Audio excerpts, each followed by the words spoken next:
Good evening. Hey Josh, how you doing? Early start tonight. Good evening, Jack. Hey Jordan, haven't seen you in a while.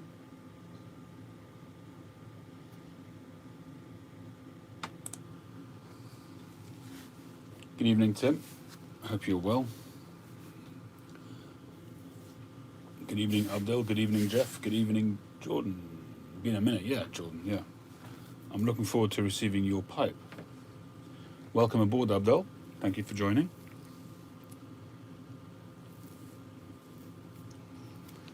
Where are you based, Abdel?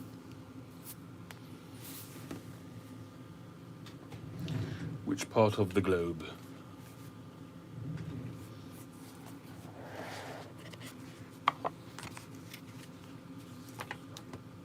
East London, cool. So we're probably not too far away from each other. I'm in northwest London. Good evening, Piper on the 45. I've decided to opt for a cigar tonight.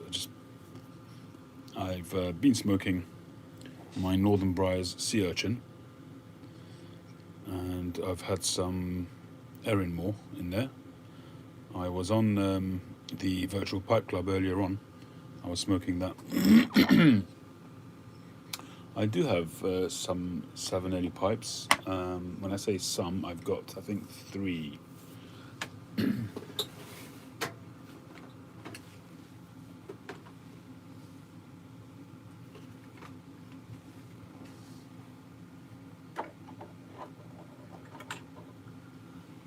Three, maybe 4. These are the ones that I've got at the moment.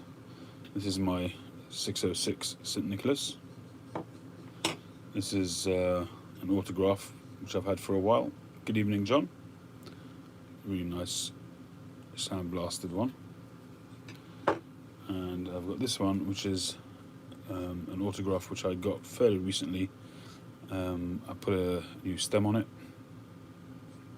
And this one may well actually go up for sale. Really nice grain, nice plateau. We'll see. I don't think I've smoked this one yet. It's got a nice long tapered bowl.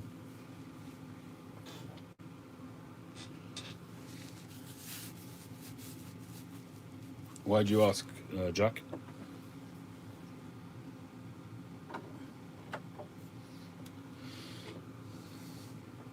Did you just get one yourself?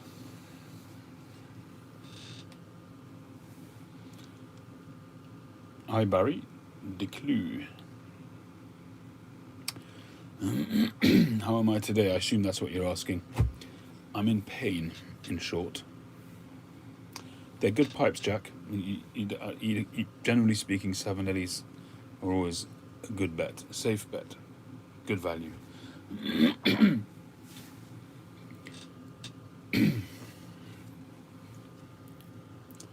Yeah, I've been struggling for a few days now with a really bad case of sciatica, which I think is sciatica, judging by the symptoms.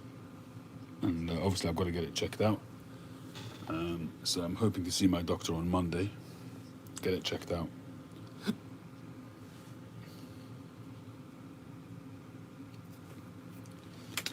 My son got me a little baggie of this stuff. This is CBD.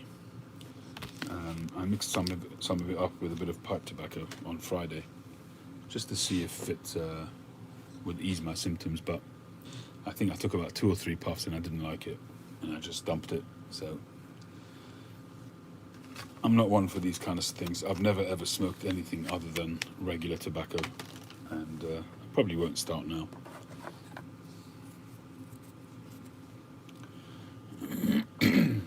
Hey Tony, CBD oil. Okay, I mean, the thing is that essentially I've got a nerve which is trapped somewhere, and that's got to be sorted. No amount of CBD is going to solve that. It might ease the symptoms, but it's not going to solve it. So I need to get it checked. So this is an H. Upmann LCDH, a Royal Robusto, it's called. I think it's a 52 ring gauge, and probably about 5.5 inches.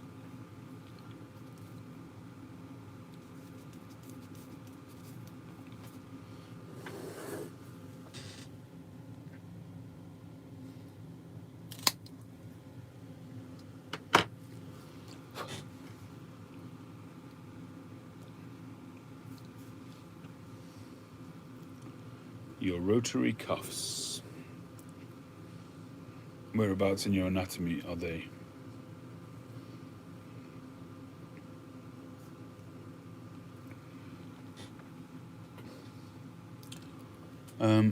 Well, Jeff, I wouldn't say changed watches, but my wife bought me this watch as a belated 50th birthday present, which is now a year and a half ago. Oh dear. I just keep having to shift positions because of the pain. So I wanted to get a watch which was solar powered, which is this is a tough solar model, and I've said this on numerous occasions in recent times. Any watches that I've bought have been watches which do not need to have a battery changed. I'm fed up with having to get them changed, paying a fortune, and sometimes they let water in, sometimes they don't. If it depends where you take the watch, so I just prefer high working steady. Oh right, Jack. Okay. So I just now prefer to get, whether it's kinetic, whether it's automatic, whether it's Citizens, whatever their one is called, but they're all essentially the same thing. They're means of recharging a battery. Essentially, all of these watches are powered by rechargeable batteries.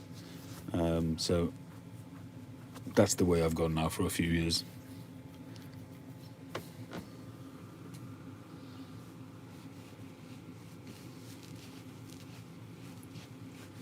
So I figured it would make sense, since I'm in the workshop a lot of the time, it would make sense to get a robust watch, which this one is.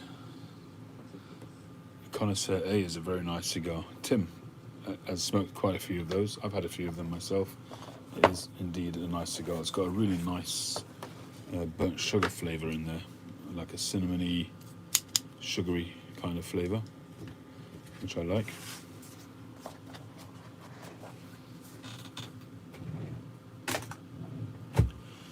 Obviously, the older the better, which is generally true with any Cuban cigar.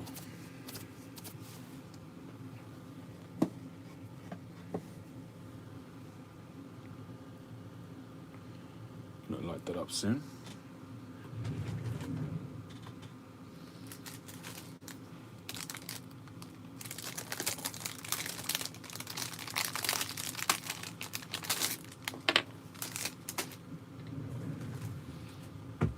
San Luis Rey from 2000, very nice.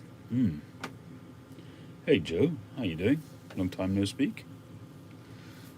San Luis Reys are nice. They're quite mild, sweet. I haven't had one in a while. They're nice cigars. I had the San Luis Rey Tesoros. I had quite a few boxes of those. Those are the 2016 Spanish regional edition, and they were really nice. I might have actually one single left, which I've probably left in my singles box, because it's just the last one that I've got. You can still pick them up, I think, but they've increased in price quite a bit. When they came out, they were about 85 euros, something like that, and now they're probably like 150 euros for a box of 10, which is a lot more expensive.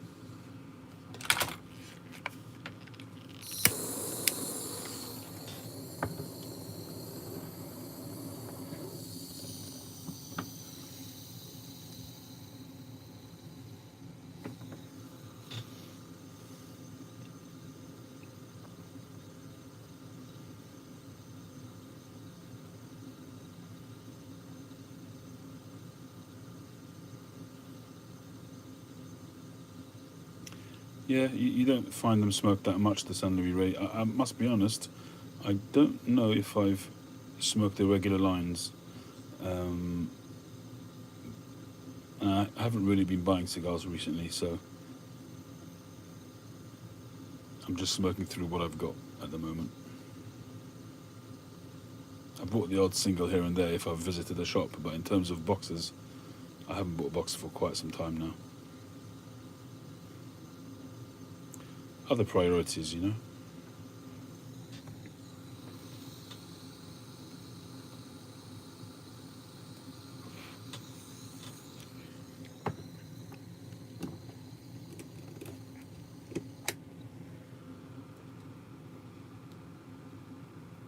Hey, James.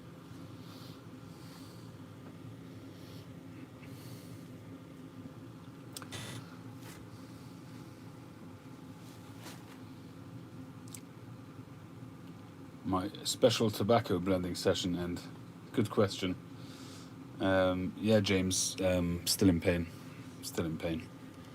I have to get it sorted. The back of my left leg is numb. My toes are sort of half numb. So definitely something going on with my sciatic nerve.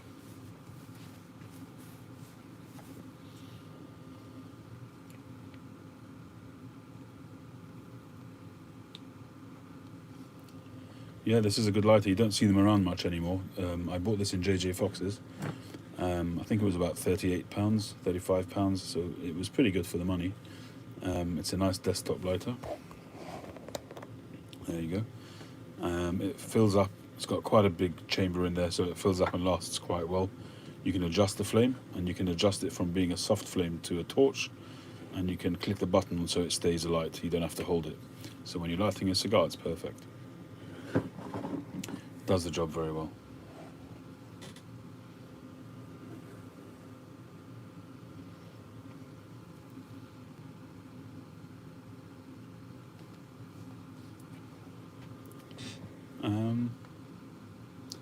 All it says on it at the back there is cozy. That's all it says. It's not a brand that I recognise.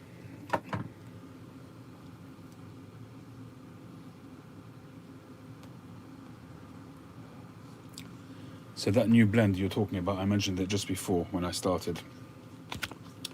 My son, who's 25, he bought me a little package of CBD weed.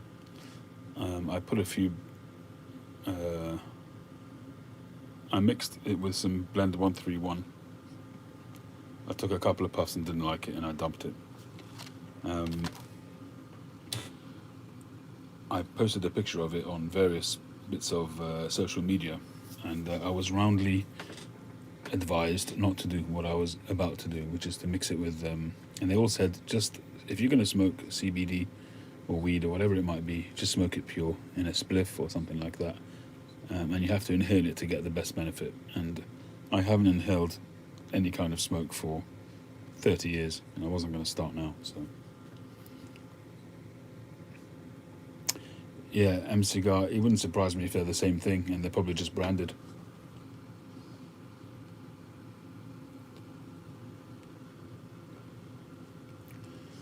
Um, 633, Solani 633.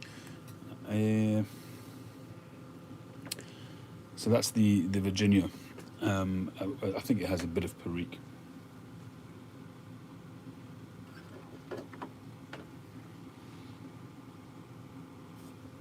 So this is a jar of Solani 633 with Perique. So you get 633 with and without Perique, I think, if I'm not mistaken.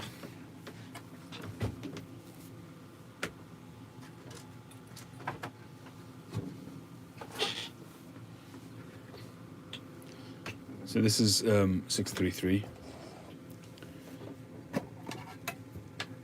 I haven't opened this one yet. It's stuck in with a sticker, but you get some quite big flakes in there. It's 100 grams. I bought this in January of this year. Yeah, it's all right. I don't smoke it enough to be able to give you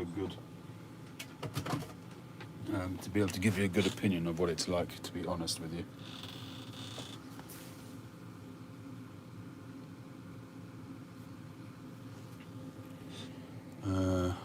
The pipe next to the green stem one. This one here?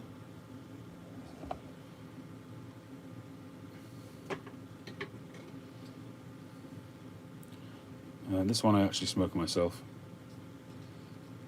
It's it had a few flaws which I just didn't feel able to sell it, so I smoked it myself. I've smoked it a few times. It's got a finish which I'm calling the reef finish, which I've done on a couple of cigars, a couple of pipes. I did it on this one as well. It's essentially a sea rock rustication, but it's just kind of a bit of a dual tone. I made this one during the live session. When was it? Either Wednesday or Thursday night.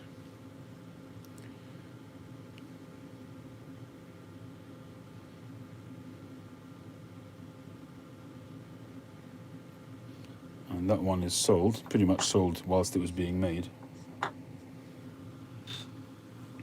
But I'll be doing more of these. It's a very popular kind of finish. I'll definitely be doing more. It's just that the pipes that I've had, the briar that I've had, the grain has been too nice to rusticate. So I've just found it, I've not been able to push myself to rusticate them because it was just a shame to lose that grain.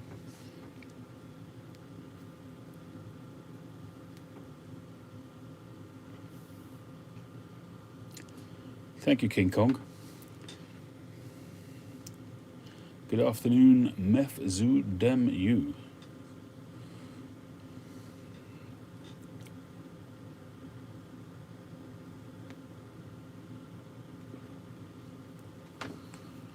Yeah, I'd be more than happy to sell you one. I don't really want to sell this one because, as I say, it had some flaws, and I wouldn't want to pass on a pipe to somebody that could theoretically have issues.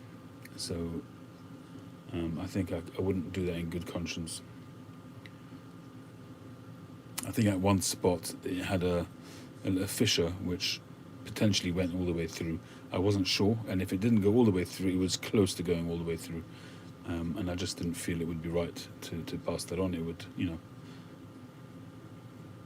So I just smoke it myself. And it does smoke very well, I have to say. It's a very light piece of briar for some reason.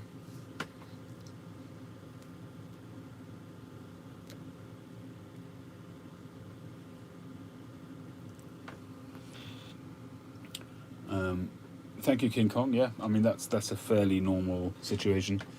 Thumbs ups and thumbs downs. I don't take a huge amount of notice of them, but if people do, then that's great. But don't worry about it. But I appreciate your bringing it to our attention. Thank you.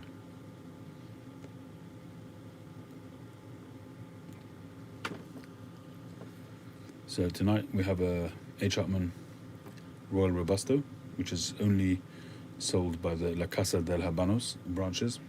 Well, you can probably buy them online as well, but they're usually only for the LCDH outlets. And they're usually a nice cigar. Usually got quite a nice floral bouquet, a rich bouquet. These ones, I think they could do with a bit more time in the humidor. I'm not sure what age they are. I think they're from 17 or 18. These are May 17. They come in boxes of 10. So they've already got almost 3.5 years. But sometimes you just get a box which is just not that great. And this box is one of those. They've been okay, but not as good as they can be. You can see on the colour. The colour of this one is very much like a typical Claro kind of colour. So you sometimes get these ones with a very red, almost a red auburn kind of colour, a ruddy complexion, very similar to some of the good yields of the White Churchill. Sometimes you also got those with a very reddish kind of wrapper, and if you get those, they're just fantastic. It's a matter of luck, really. See, on the one hand, you get the really clean-looking Claro wrappers on on some of the very limited edition cigars, like the Behiques and things like that, if they're very clean wrappers, and those are good quality. This one is they should be darker. They should be more oily and richer looking, and that's probably why they don't taste as good as they can. They're okay.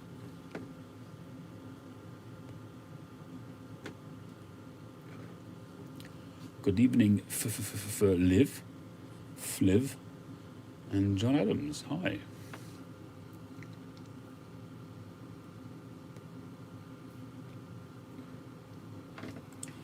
Josh was on here before, James, yeah. I don't know if he's still there, but he was. There you go.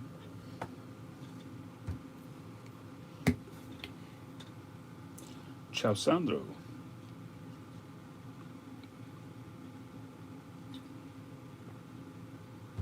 Cheers. Good old Tetley tea. Tetley.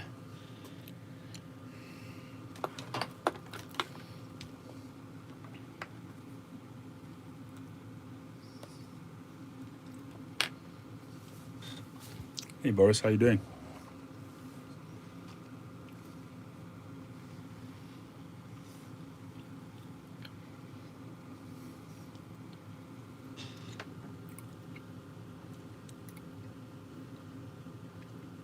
So it looks like you guys over in the US have finally made your choice.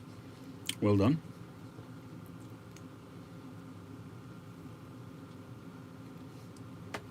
I guess the next interesting bit, the next part of the show, will be the transition. That ought to be fun. I'm an hour earlier, simply Boris. Hi Boris, because I want to get to bed a bit earlier. I've been in a lot of pain the last few days, although I did sleep this afternoon. Oh, thanks, David. I'm glad to hear it.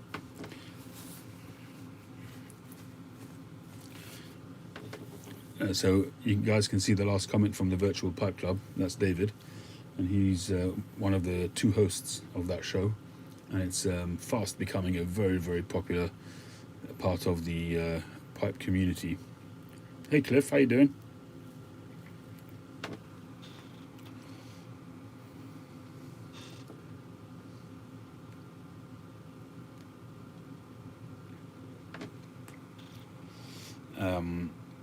And you really ought to be subscribed to him. The Virtual Pipe Club has fantastic guests on, with the odd exception, obviously. Not every guest can be great, right? Just to balance it out, they had me on as well a couple of weeks ago. But no, seriously, they have some fantastic guests on. They've had Tom Eltang. They've had I think you've had Per Janssen on as well, haven't you? Yeah. And you've had all the great guys, really.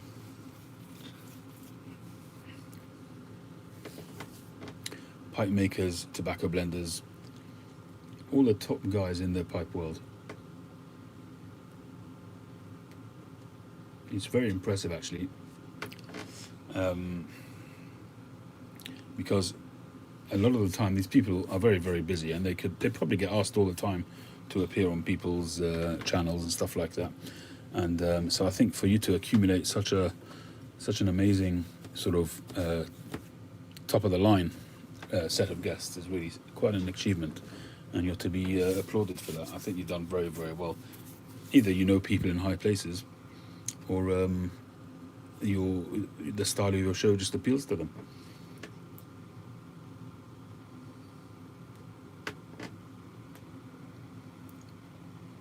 So if you're not subscribed, I certainly advise you to do so.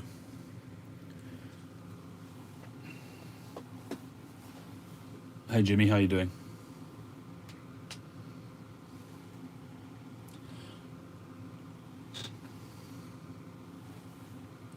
Yeah, this is Cliff's pipe, and it's got a special attachment for dentures, so that Cliff can get his customers to test it out for him, to give it a test run.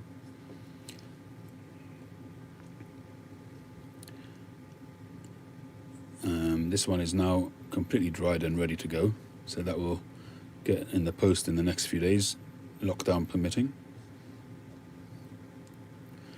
But it turned out super.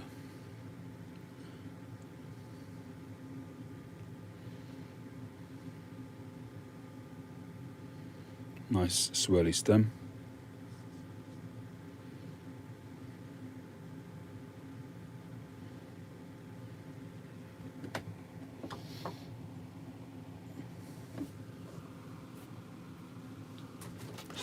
Yeah, I think everybody realises that it's all over now. The fat lady has sung, and the rest of it is just toys out of the pram. mean, it's possible that he may have a point on one or two of the cases, but it won't amount to anything. It's not going to change the direction of the results, that's for sure.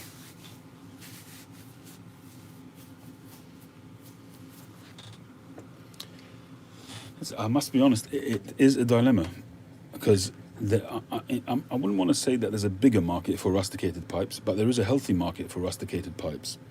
I don't know if it's the rustication or if it's the blend of the rustication with the smooth, but certainly I think all my rusticated pipes have sold, whereas I've got quite a few smooth pipes still. I've got one sandblasted one, I think, still in stock. But certainly the rusticated pipes seem to sell very, very well. They are cheaper as well, but still.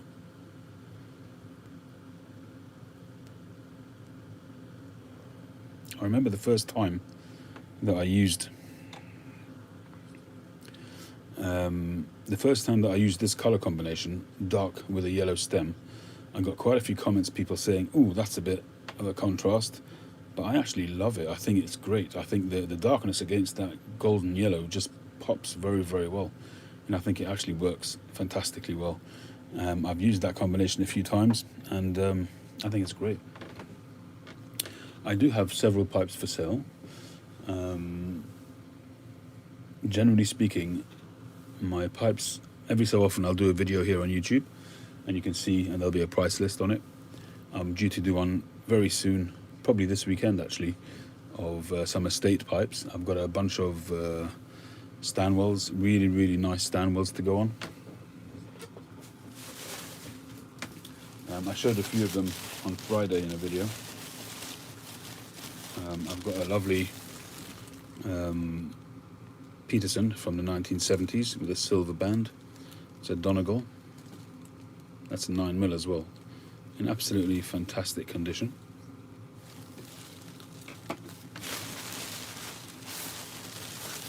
Oh, that's where it is.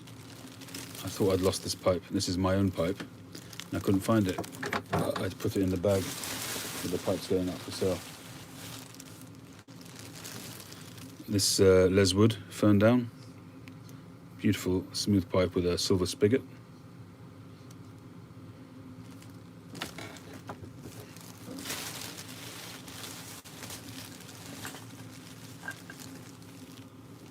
It's another Leswood pot, beautiful pipe this one, absolutely stunning condition.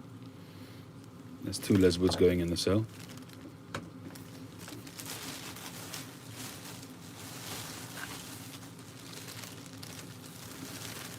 That's one of the Stanwells.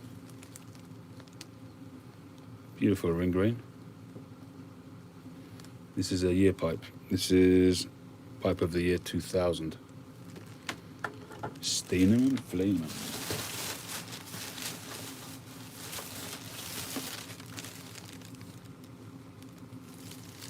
That's another Stanwell. 2001. The silver work on these pipes is stunning. What else?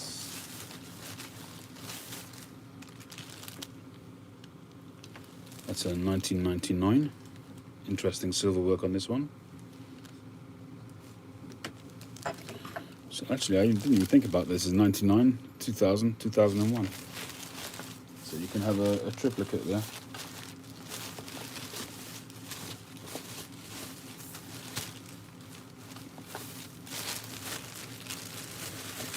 I just finished refurbishing this Svenborg.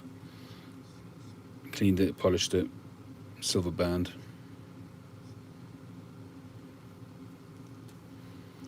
Very, very highly polished, very smooth. Anyway, so those will be going up in the video soon. But these ones are kind of the higher end of things, so the prices will be, they're not going to be $50, but I'll try to make them as sensible as possible.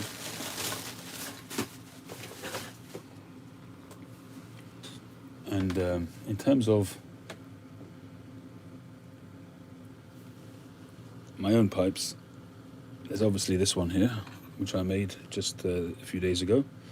This was like a tribute to Jake Hackett. It's a pipe that I had of his, which I sold. There you can see my new stamp, LCS Briars. This one's a lovely pipe, it really is.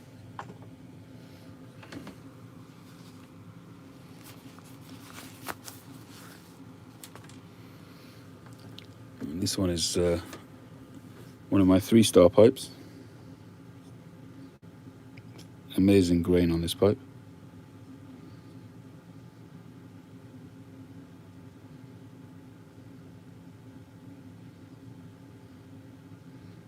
Three stars. I like that, Sandro. I'm showing you the straight grain on the pipe and you go, ooh, nice stem. Ciao, Sandro. But it is a nice stem too, I agree. This did have a different stem on it. I changed the stem. It had a tortoiseshell stem on it, but it just wasn't doing anything for me. It just didn't bring it to life. But this one does. The contrast just makes it pop. But stunning grain on this pipe. Just it's pretty much perfect. Straight grain, both sides. Beautiful grain on the base and on the top. Just a perfect pipe, in my opinion. So I'll be sending some of these to Mike at Briar Blues, so you can put them on his website. Now this one here, I restained this one. This one I've actually graded it as a 1-star, but the truth of the matter is this ought to be a 2-star.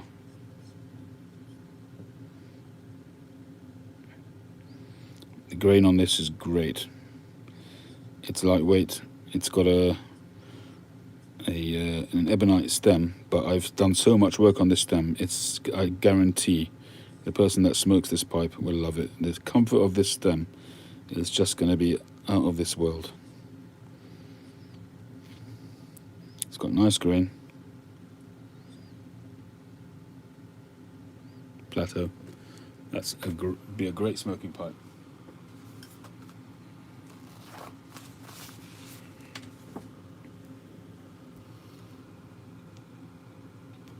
So I actually think that one is undergraded at 1 star. And this is the other 3-star.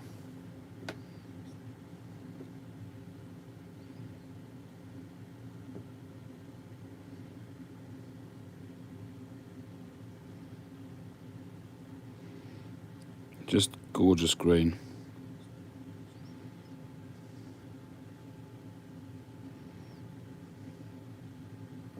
Stunning pipe, that one.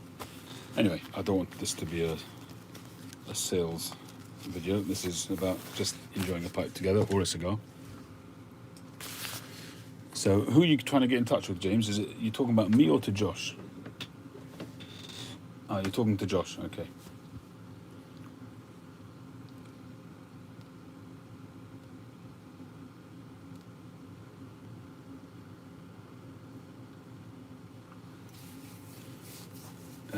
David, who you got on next?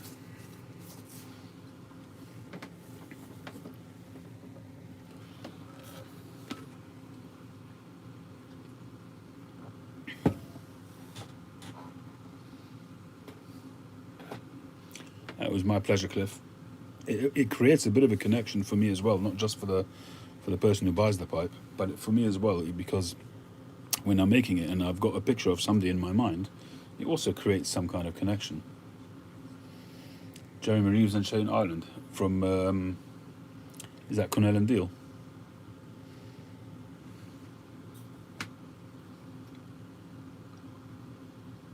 Or Smoking Pipes, rather.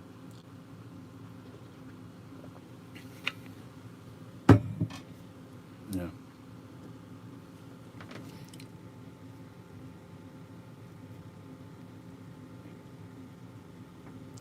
Pairing drinks with blends, right. Yeah, Jeremy is C&D, I thought so. He's the blender, isn't he? He's the head blender.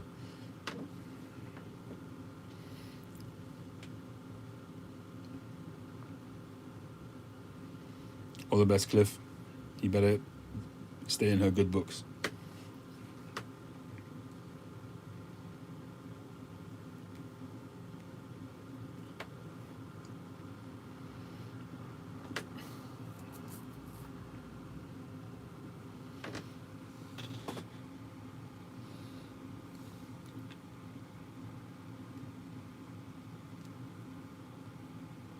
Charlie. How you doing, Charlie?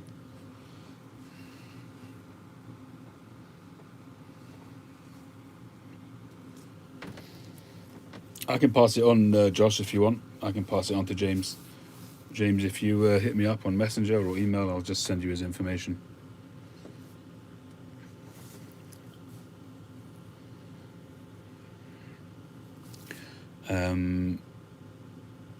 Have I ever created small pipes? I have. I don't know if I've got any handy.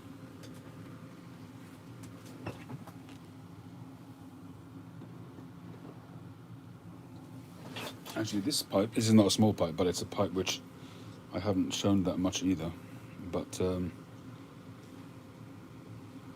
it's a really cool pipe. It's almost like a calabash. Enjoy your tea, David.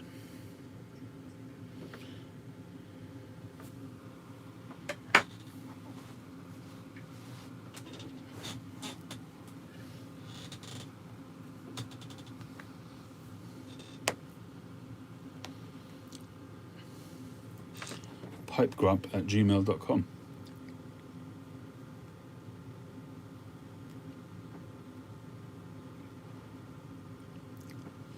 Chris Garcia, welcome aboard. How are you doing?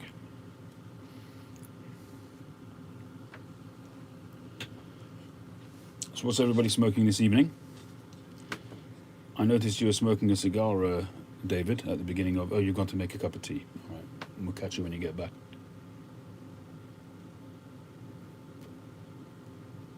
Full Virginia Flake. Actually, that sounds good. Capstan Yellow for Joe. Haven't smoked that in a while. In a long while. A very long while. I have some blue, but not yellow. Autumn Evening. Sutcliffe Elizabethan match. And it's awesome.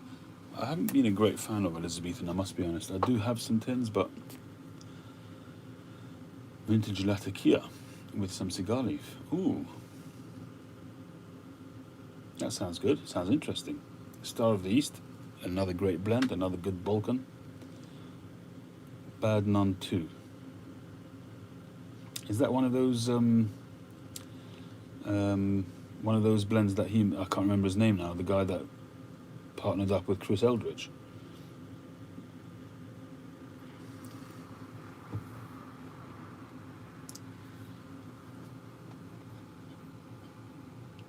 Bob's Flake. Okay, Abdul.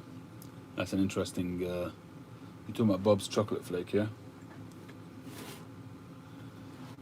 I shall have to try some Elizabethan again, I guess.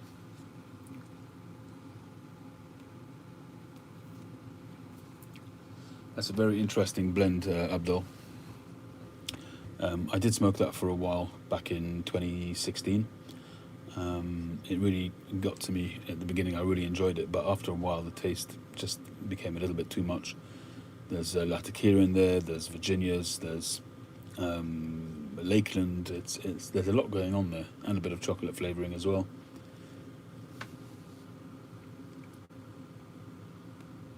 In the beginning, when you first smoke Bob's Chocolate, you don't really get the Lakeland. It slowly sort of slips up and catches up with you. That's what I found.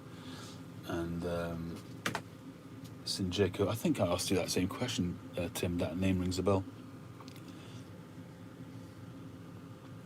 Yeah, Star of the East is a good blend. It's very similar to Quiet Nights, I found.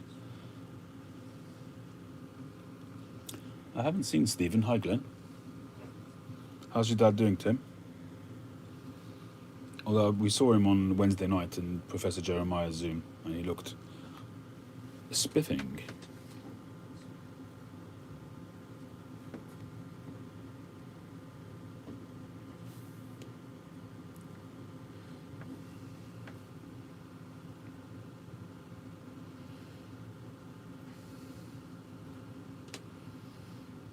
The whiskey is flowing in Brooklyn. Vision Kaushik. As well as can be expected, yeah, absolutely.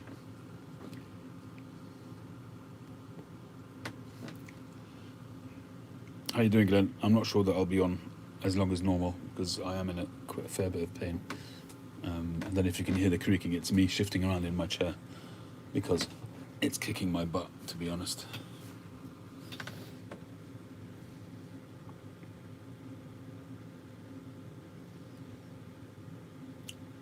Somebody else did mention that. It may have been you. Somebody did mention that on the video, arnica gel. The problem is that, well, I mean, whatever helps to ease the symptoms is great, but I've got to solve it. I've got to cure the problem, which is whatever's pinching a nerve. I've got to get to the bottom of that. Excuse the pun. But yeah, you're right. I mean, anything that will ease it would be good. Do I sleep with pillow underneath? No, I don't. Do I have a billfold? No. What's a billfold? A thing which holds pound notes? Hey, Simplex.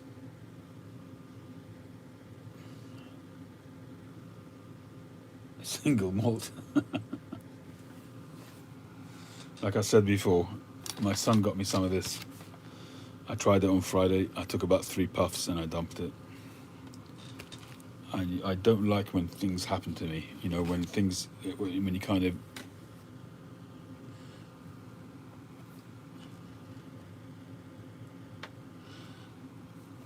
All right, Abdullah, for sure, yeah. You can send me his info.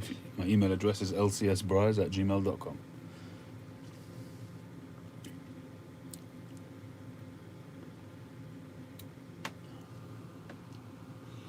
Friend of mine... Yeah, very good. Some stretching. Yeah, I did have a look at that, Tim, on Thursday, Friday. I did see some exercises which claimed to be the dog's danglies in terms of curing that. And I have to be honest, that stretching I did some of it. Some of it I couldn't do because it was too painful. And although the video said that if it's painful, it's one of those things which is okay if it's painful, whereas most things you're told once it gets painful, don't do them. But pillow under the knees. Yeah, I mean, that, as I say, that would probably... are you off, Sandro?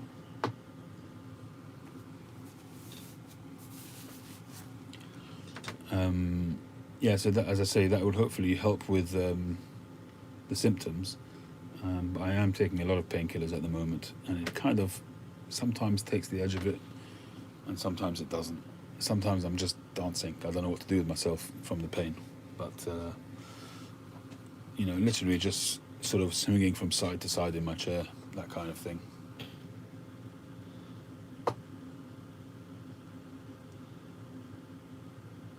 Oh, you were being serious, James, or I thought you were pulling my leg. I thought you were telling me to give my billfold to the chiropractor.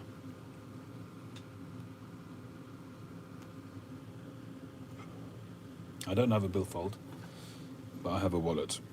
This is my wallet, which I've had for many, many years. It's become a friend, even though it's empty most of the time. I got this as a gift from my brother and sister-in-law when they went to America one time. It's before I was married, I think. I'm not sure. But anyway, I've had it a long, long time. I've had it over 20 years, I think. But it's, as I say, it's stitches coming apart and stuff, but I love it. It's one of those things you get attached to for no real reason.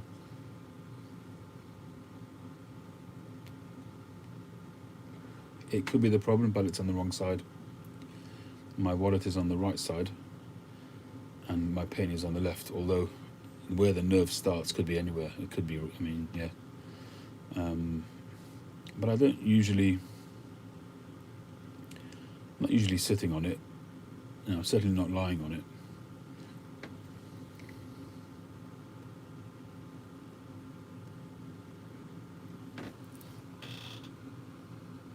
Yeah, Sandra. No, I've got a fairly good idea, although I can't be sure, but I've got a fairly good idea of how what's happened. But as you guys, whoever watches my channel regularly, you'll know that I'm driving a Mazda at the moment. The Mazda is for some reason, lower than any car that I've had before. And when you get in, you got to see in the car that I had till now, the Previa. It's a high up car. It's a people carrier, so you're kind of stepping up into the car. Whereas this one, you literally. So what I've done in the past, I've turned sideways, sat down, and then swung my legs around. With this car, I've been putting my left leg right in first, and then manoeuvring myself under the steering wheel and sitting down. And that, I think, has been stretching stuff which hasn't been stretched before. And I think that's the cause of the problem.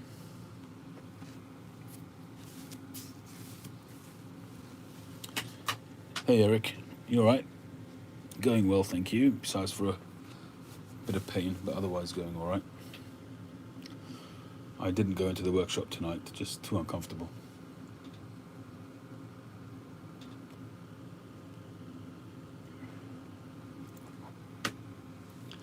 I also recently changed my office chair, and I think that may have not been sculpted the way, when you sit in a chair for a long time, it kind of, the sponge or whatever it is you're sitting on, it kind of sculpts to your backside kind of thing.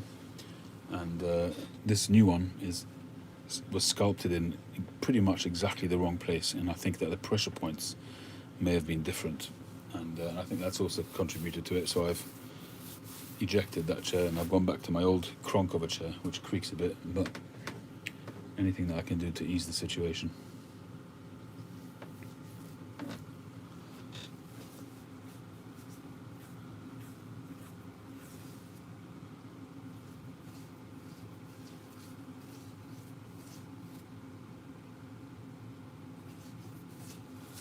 The beads, yeah, I've used those in the past actually. Many years ago, I had one in one of my cars. They are actually good.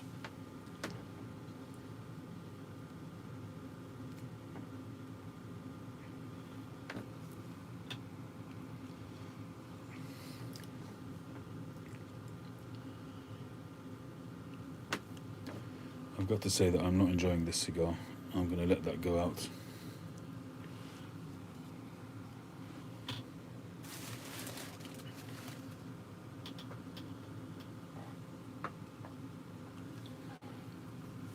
And I think move across to a pipe.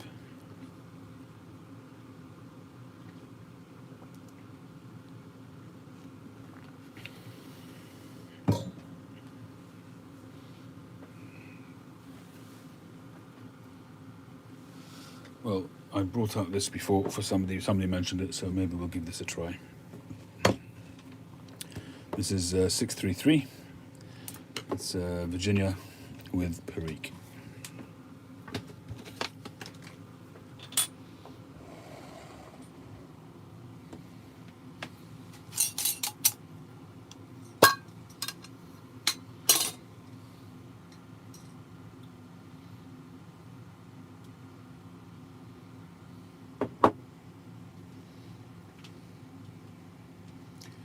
You've broken your right hand.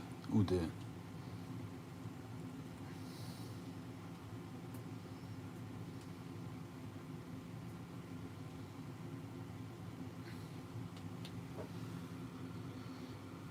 Yeah, the tin note is nice.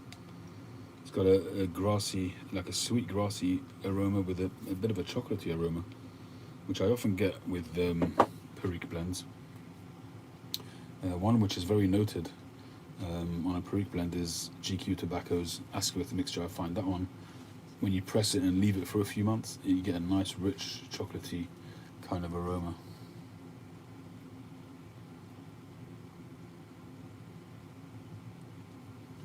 Crumble Cake #1 barrel aged. I haven't seen that yet.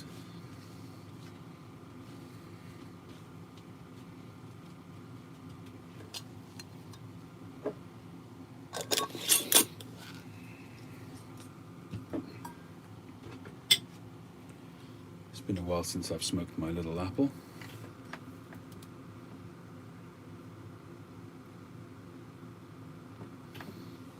Abdel, thanks very much. I've just seen that flash across my phone, so I'll have a look at that later. Much appreciated. Very, very kind of you. That's what the YouTube pipe community is all about, helping each other out. So I will look him up Thank you for that.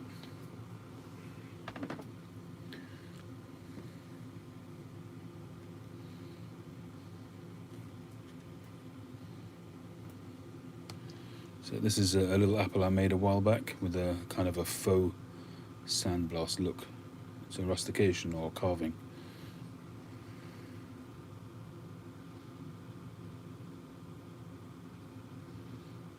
With a nice black and white swirly stem.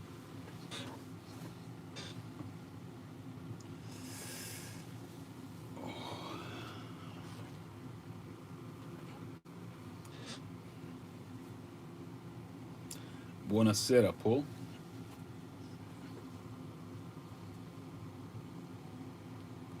You did a video tonight, Jordan? Cool, I look forward to seeing it. And I look forward to getting your pipe.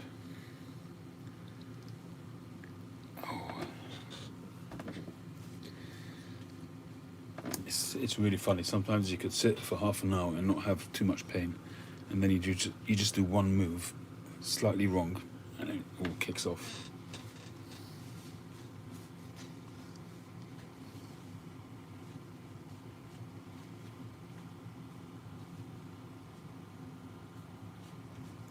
Sorry, James. It hurt me too. It hurt me more than it hurt you, trust me. I don't like whining. I'm not one for whining, but it's not easy. It's a tough pain.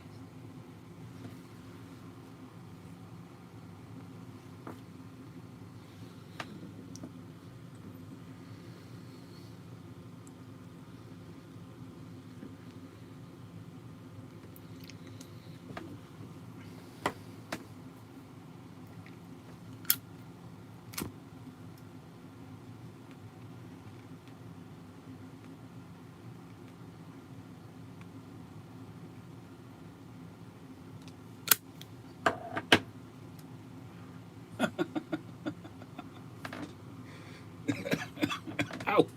Josh, don't make me laugh. Oh dear me.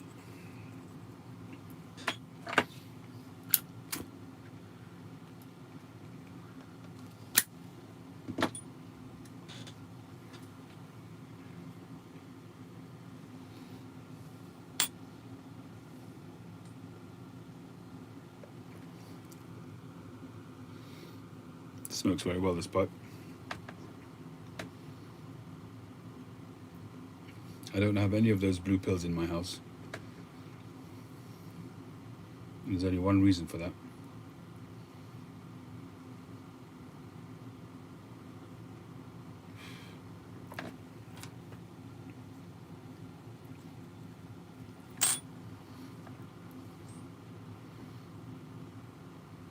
Icing might help too. It's sweet as well, icing. Might be a bit sticky though on my leg.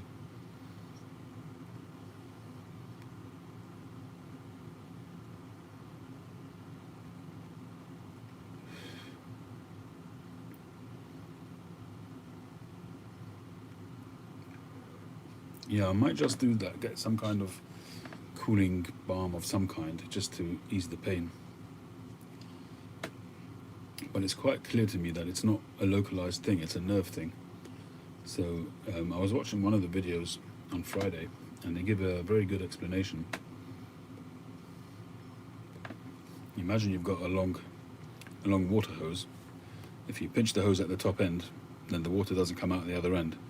The problem is isn't at the other end, it's where it's being pinched, and that's exactly what the nerve is. The sciatic nerve runs from your waist virtually all the way to your toes. And so when that fires up, it literally it's just a shooting pain, a constant shooting pain down the back of your leg. And that's exactly what I've got. And the back muscle of my calf is just numb. It's numb, and is it the calf behind your shin, the back of from the knee down? It's just numb.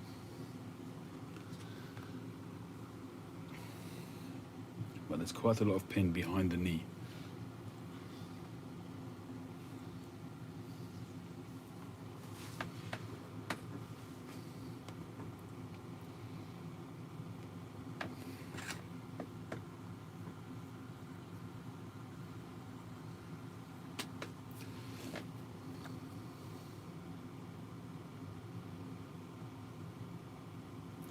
Yeah, I imagine so, Sandro. That's something which is in my future, is stretching and stretching and more stretching.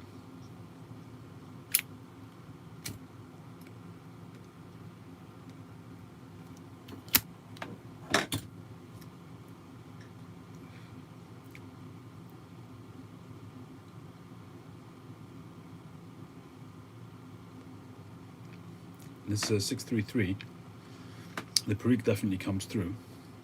The Virginia is quite bright, actually. I prefer a little bit of a deeper, maltier Virginia.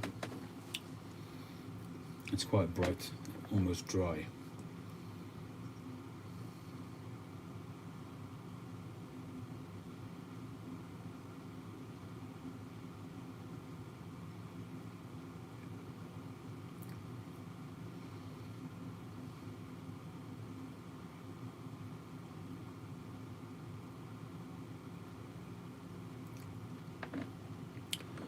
So Josh, which pipe shape you want to be sending me?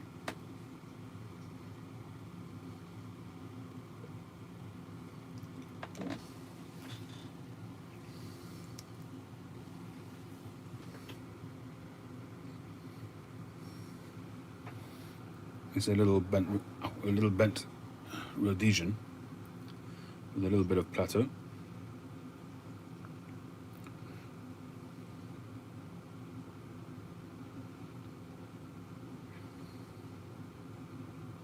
Really nice pipe, this one. Good dimensions, good size, nice sized bowl. Drilling is spot on. Nice stem.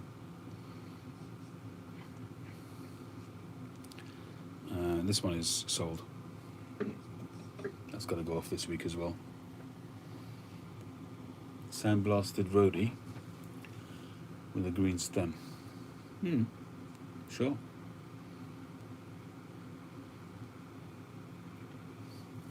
It'll take a bit longer, obviously. The sandblasting, I have to get that done, but no reason why not. It would be nice if I can use a plateau block, take the plateau off, so you got a nice grainy sort of bird's eye rim from the rings upwards. Unless you want the plateau, but the sandblast over here won't look so good. So if we sandblast all of that, or even just the bowl, and if that's got nice grain on it, to leave the top, and just sandblast the bowl, that would be really nice. Depends on the block.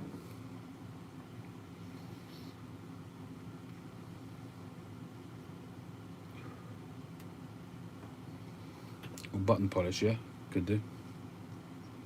Smooth top, yeah. I think I'll select a suitable plateau block which will give nice bird's eye on the top once the plateau's taken off.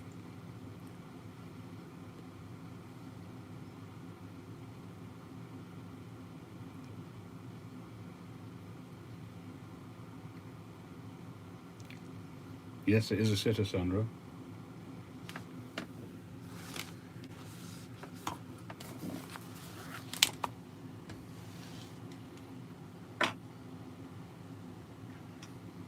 It's got a flat bottom, so it goes all the way across the stem as well.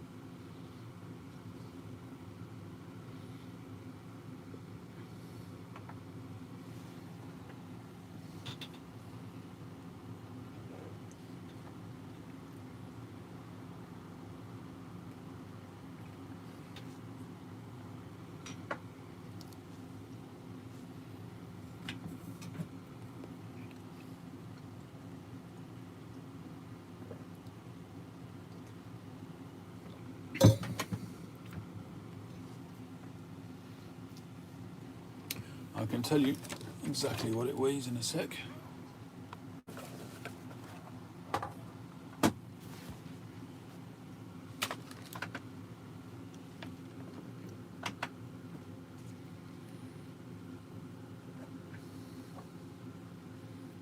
$43 grams.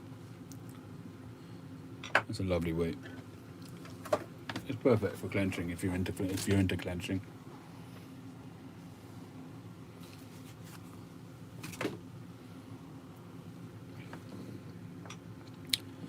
This kind of shape, it reminds me of a Chariton. It really does. And if this were a Chariton, it would quite easily be one of the upper grade ones. But it's not a Chariton, so it isn't. But as I say, it will be a very, very comfortable smoker, whoever buys this. Cheers, Jordan.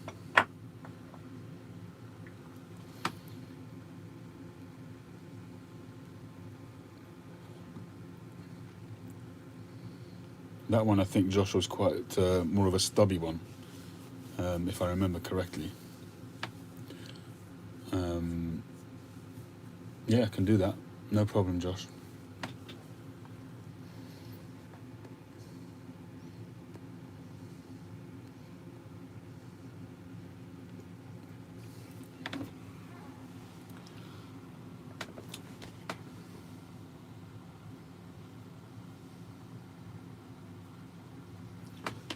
The 633 is a little bit too pure Virginia for me, even though it's got Perique. But it smokes like a pure Virginia, very bright. Smokes quite hot as well, if you let it.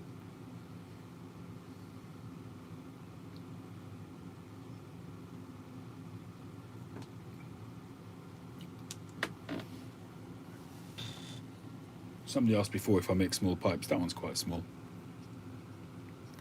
I should really make more of these, actually. See you, Abdel. All the best. Thanks for joining.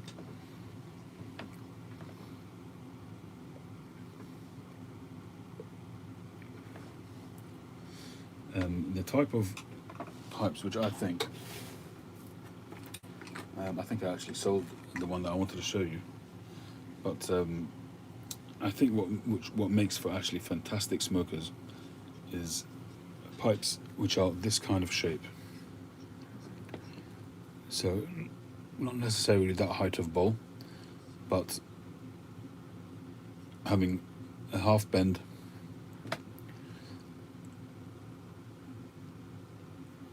I think it's great for clenching, gives good balance to the pipe.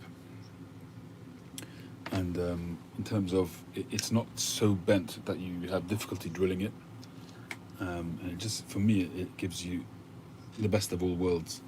Straight pipes are also great, but straight pipes, okay, if it's a small pipe, it's not an issue.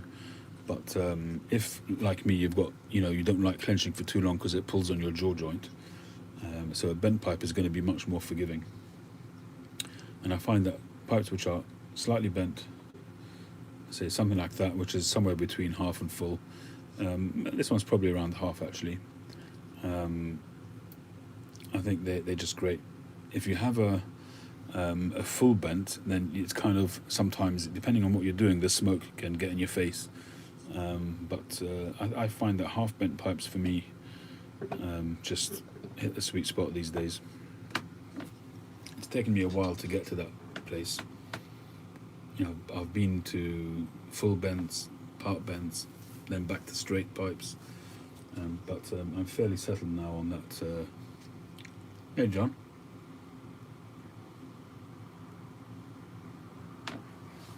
The nearest I've gotten to full bent is that teardrop pipe which I made, which I can see that I'm going to end up smoking it.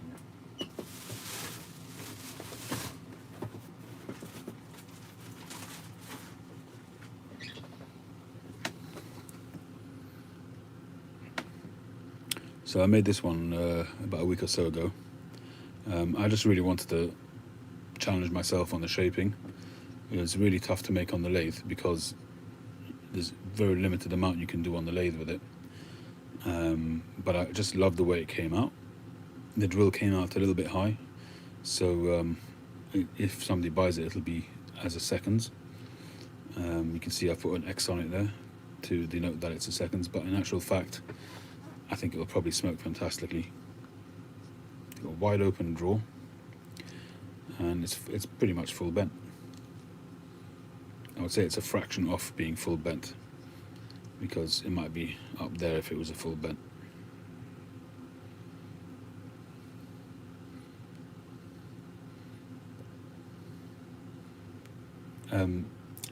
David, there was something I wanted to ask you before, and you're just gone to make that tea. I'm trying to remember what that question was.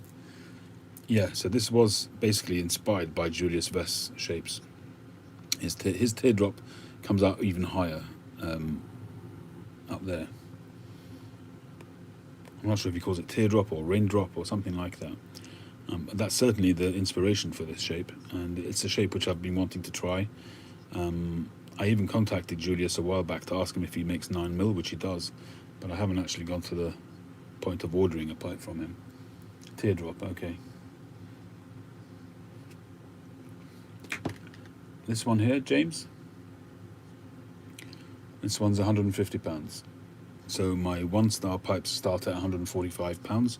So this is right at the lower end of that. And as I said, it's undergraded. It really ought to be a 2-star. And my 2 stars start at £185. So at £150 plus shipping, I think that's a bargain. That's to be a great pipe.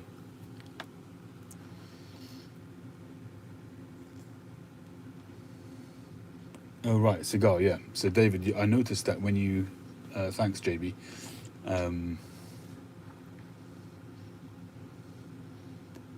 you uploaded the video made about Julius First that was made in the shop.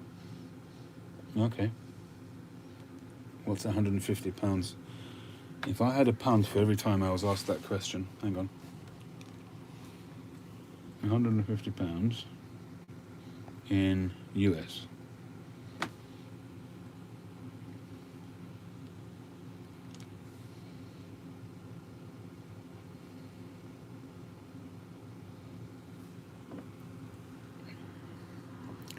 £150 is $197.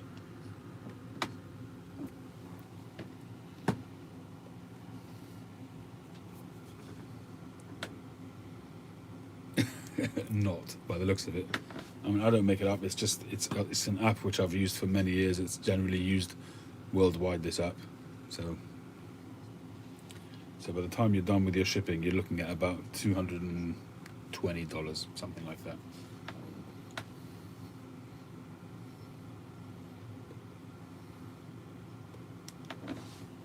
So £165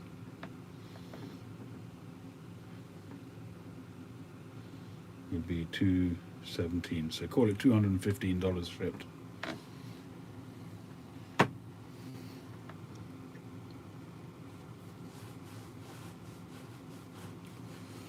Yeah, so David, I wanted to ask you about your cigar. I noticed that you were smoking a cigar at the beginning of the video. I was just curious to know what you were smoking.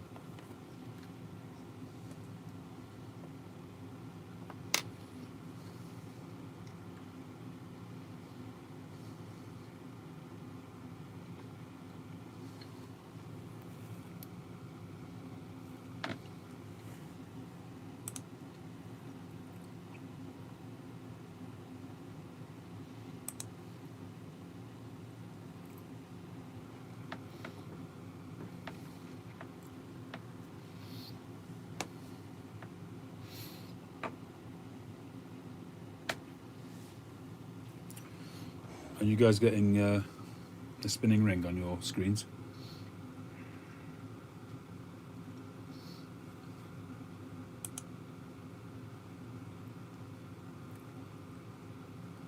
Oh, okay, good.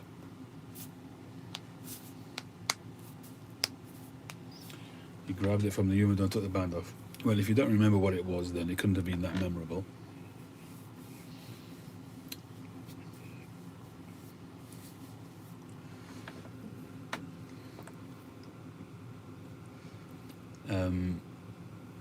Yeah, he had a lot to say, Ernie. He's a natural-born speaker.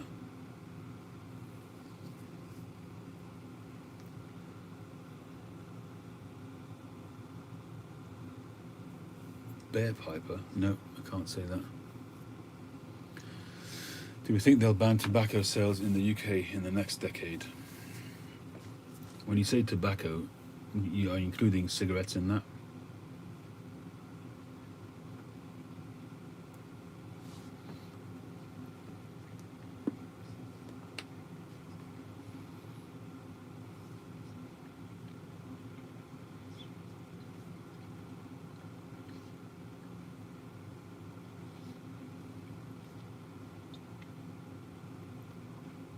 I would imagine that Sandra is right, because there's too much money which the governments get through tax.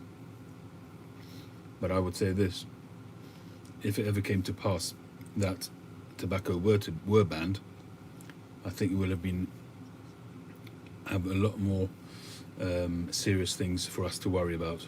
Because if we ever had a government that brought in such an overarching breach of civil liberties, then we probably would have lost other liberties by then, if it got to that point where they could ban all tobacco. That would just be an indication of a government that was governing in a much too extreme way.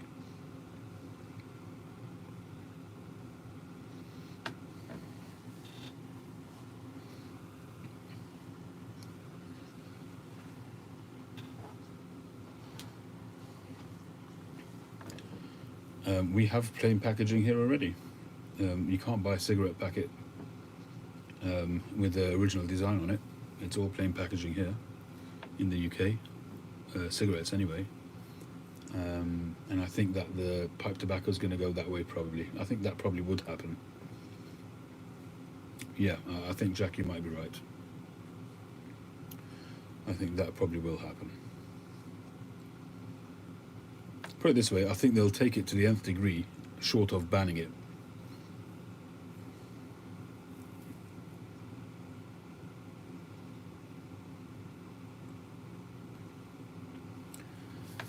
Well, look at cigarettes. I mean, when I was smoking cigarettes 30 odd years ago, a pack of 20 cost around £1, £1.15, something like that. And now you're looking at almost £10, I think, isn't it, for a pack of cigarettes? That's just crazy. I mean, it will get taxed to the point that people can't afford it. But, I mean, he was talking about whether, about shops going out of business and that kind of thing, which is true. I mean, here in the UK, there was a guy on who was from the UK, and he was talking about all the shops disappearing, which is true. There's just very, very few shops nowadays here in the UK. But I think it's also a sign, a point I tried to make during the video, is that it's also a sign of the times. That it's just a changing trend of how we shop. And shops that have been able to transition over to having fully functioning websites which are updated regularly. And what that means is investing in personnel who are full-time running a website. Shops that have been able to do that, I think have been able to weather this storm. And it's not, so, I mean, it is a storm, but it's kind of a change in trends of how people buy their stuff. And that's affected the whole high street. You go to some city centres and they're just ghost towns, because you go into these big, huge shopping centres where everything is centred around one big shopping area. But the high streets, they just can't compete. The average mum and pop store, you try and find an electrical shop, a hi-fi shop.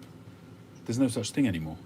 When I was a kid and I was majorly into hi-fi, there was 2 or 3 shops I would go to on a regular basis, and I would spend an hour or two there just trying stuff out. The people were very helpful, and every so often I'd buy something. Otherwise, I wouldn't be wasting their time. But there's certain trends which just change the way we shop, and all these lockdowns have just exacerbated that, and they're just sort of concentrating our change in the way we buy stuff, and I think a lot of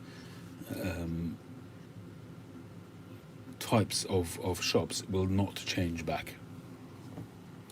The independent store is now almost dead. Besides for a greengrocer or a food shop, besides for those kind of industries and a chemist, the independent stores are virtually non-existent. So even the hardware stores, people, when you're going out to buy tools or a bag of nails, nowadays you've got B&Q and Wix and these kind of places, and the local shops can't compete.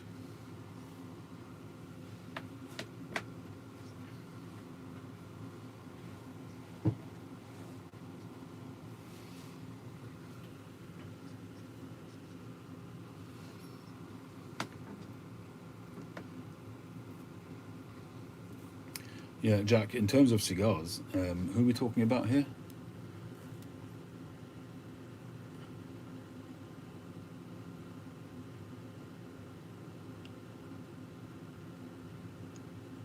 Did something happen to somebody?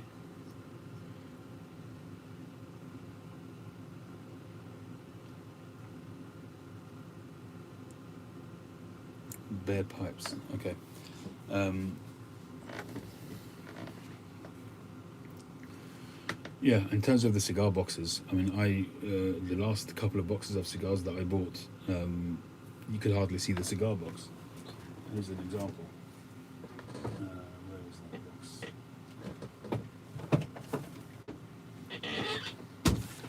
This is a French regional edition, a Ramon Allones, which is from 2016. I haven't started this box yet. I had another box which I finished. They're fantastic, absolutely fantastic cigars. So look at this. This is how much you could see of the box. Just look at the size of that sticker. And on the back, I had to take a knife to it to get to see the date code. You see there, December 16. That's the way e-boxes come now, all over the place, everywhere. You know, the whole attraction of having a regional edition label on there is gone. You know, the security label covered over, another big one on there. It's just ridiculous.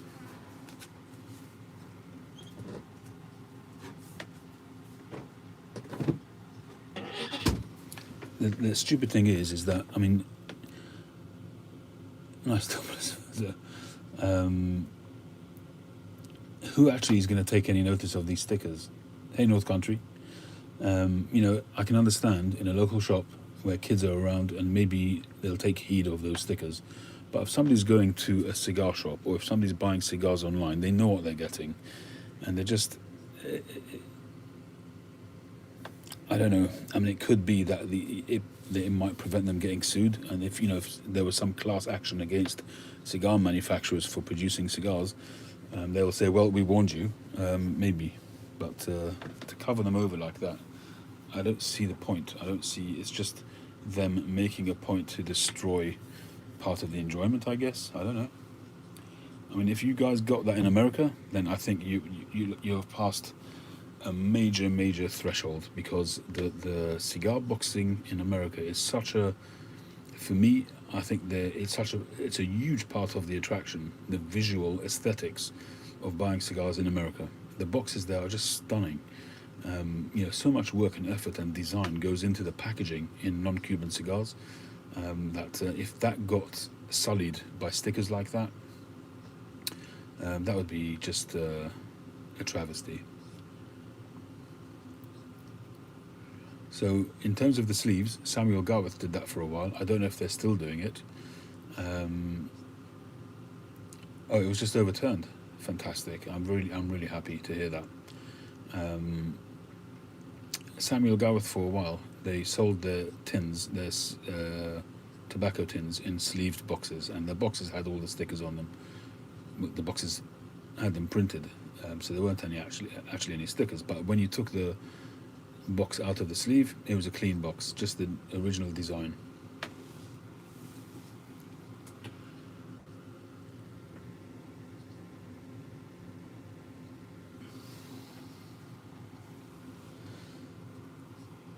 The percentage of the coverage of the stickers, you mean?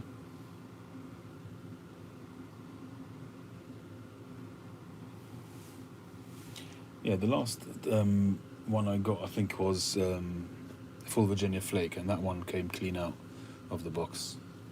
I don't know what that percentage is. If it's 36%, they're certainly covering more than 36%. That's for sure.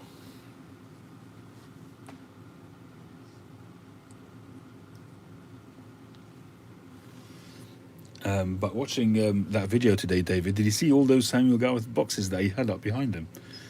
That was like pipe porn.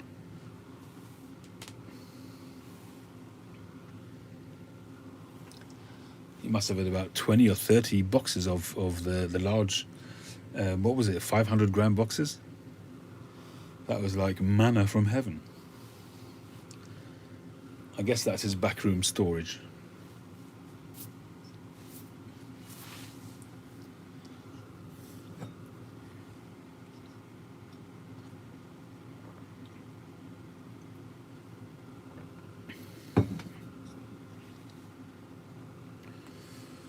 enjoying that.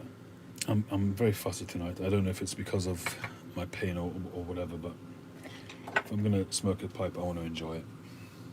I'm going to have to default to Northwoods, I think.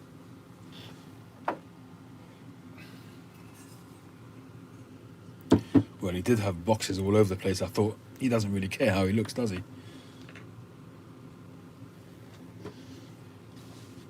Maybe he was just trying to look busy.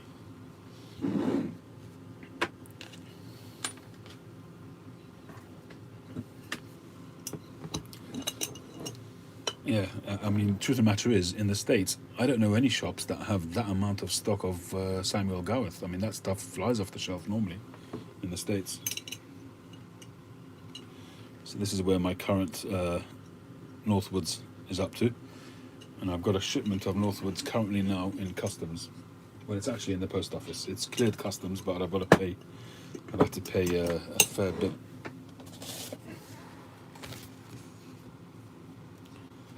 So this is one of the customs that I got, and the amount.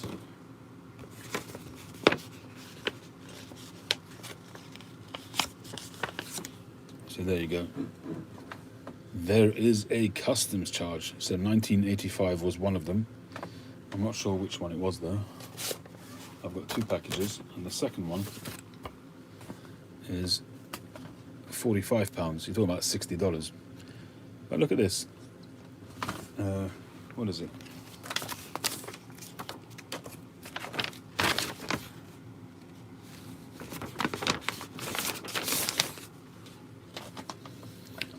Customs duty, 0.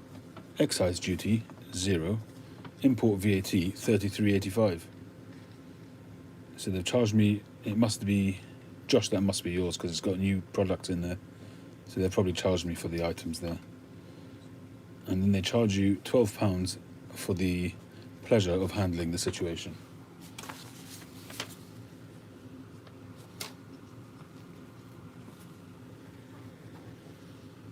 $89 the cent. Flipping Nora. Yeah, it's all right, Josh. It's all part and parcel. Part and parcel. They are much more on the ball. It's true. It is true. I think as well, because of the whole Brexit situation, I think they're trying to make a point as well, even though America's neither here nor there as far as Brexit is concerned. I think they're more on the ball. I think they're just trying to make a point, and they're trying to make money. It's heavy, yeah. I mean, you've paid for the weight, which is much appreciated, Josh. Yeah, Tim, I feel for you. I definitely have noticed an increase in customs. I haven't had that much coming in from the States recently, to be honest. I'm trying to think what I've had recently. I got this, but I think this was from somewhere in Eastern Europe, so that wouldn't have been an issue. But surprisingly, the Boker's one came through fine, thank God, because he had 2 lighters in there, and they probably would have stolen that. And I use the word stolen advisedly, because you can send the lighter without any fuel in it. But I've had issues in the past where lighters have just been confiscated, destroyed, all the way into somebody's pocket, no doubt.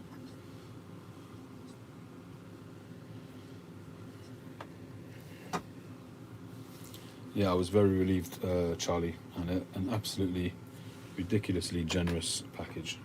So grateful for that. I took the lighters out again the other day just to have a look at them.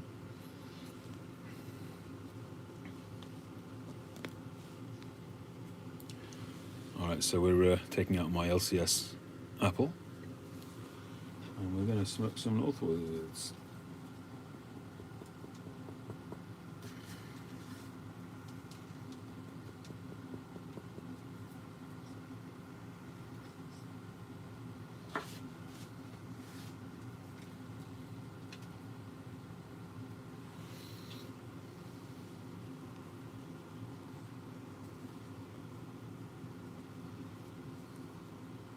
They destroyed the box, exactly. That's about it. The rest of it, no doubt, is lining somebody else's pocket.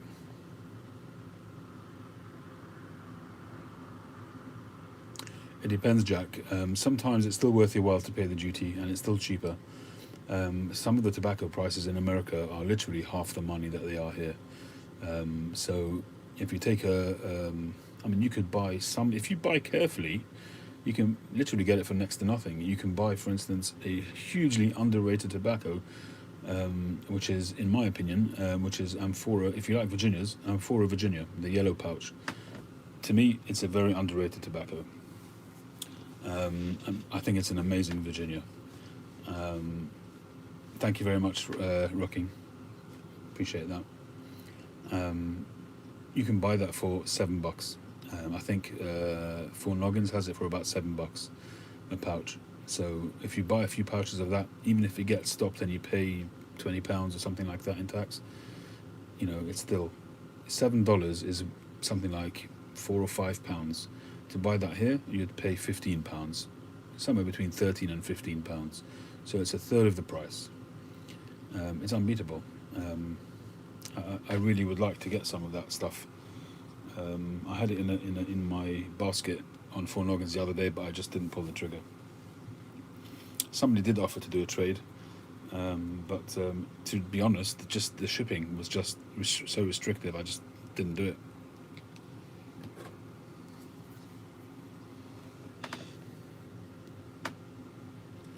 Yeah, Tim, exactly. You bought by the pound. Wow. See, when you're buying it by the pound, you risk it getting confiscated, don't you? Because there's a limit to how much you can bring in. So even if it does get nabbed, you pay the tax, fine. But I think if you buy over a certain amount, don't they nick it, Tim?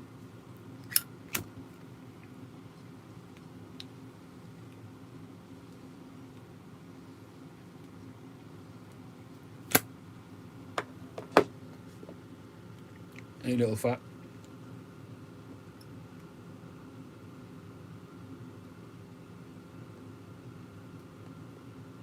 You can't bring any in legally unless you bring it in person. You can't bring any tobacco in legally? You sure about that?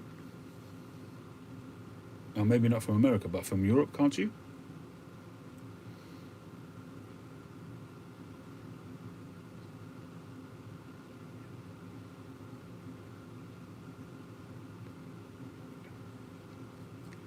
I thought you were allowed to bring up to a certain amount. I think maybe 200 grams or something like that. Oh, I see. From Europe, yes, but not from the rest of the world. Okay, that makes sense.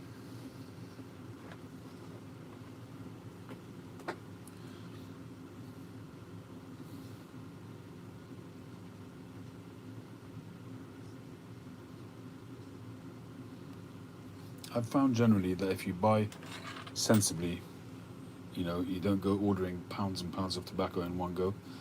Like, I'll give you an example. My cigars, if I do buy, when I do buy them,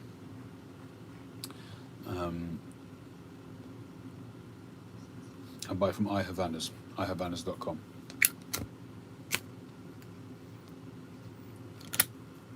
I've always had a pretty good experience with them, and I've had a pretty good experience with them getting through without any issues. But anybody that I've recommended iHavanas to, I've always told them, don't be tempted to buy more than one box because the prices are fantastic. Compared to what we pay here in the UK, the prices are ridiculously low. But I always tell them, because the iHavanas, they don't charge shipping, the price includes shipping. So I always tell them, just buy one day, 2 days later, buy again, and do the same if you want to buy that many, but never buy more than one box. When you buy, if you, I don't want to use the word greedy, but if you try to get too much in one go, the chances of it getting stopped are much, much higher.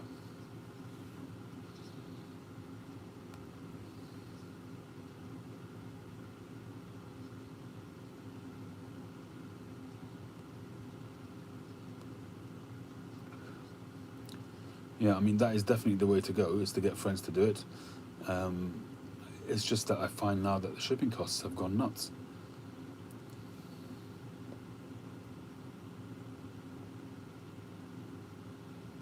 I mean, I send my pipes literally all around the world, and thankfully, thank God, not a single one of them has been stopped on the way. But I always send them tracked. When you send them tracked, I find that they for some reason they're safer. If you don't track it, then somebody along the way possibly fancies seeing what's inside there. I don't know. I don't want to malign all the postal workers with anything, but the amount of stories out there of stuff just going missing. So I track every package that I send. If it's a pipe, if somebody's purchased something from me, then I always track it. But if I'm sending a gift, then maybe I won't. It depends on the price and the value of what I'm sending. But yeah, 4 logins is pretty good. Hey, Boner.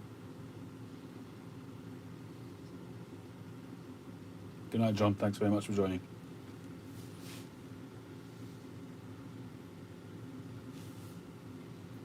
I send everything through the post office, Royal Mail, tracked and signed.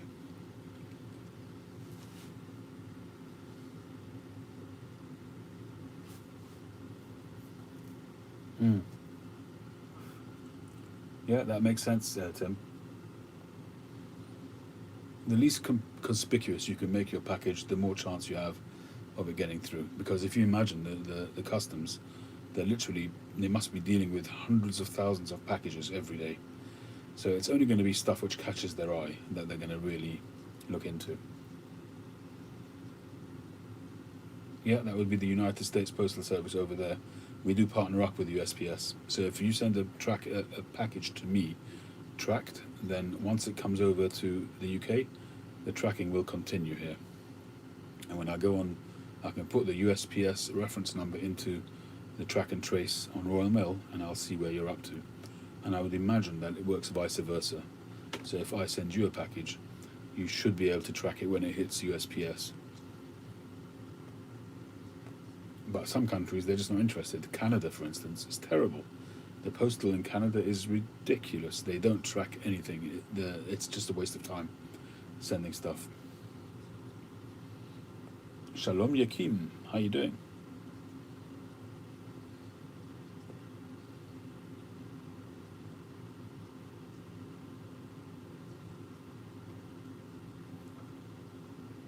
You can't put a street address on a USPS package. Why not?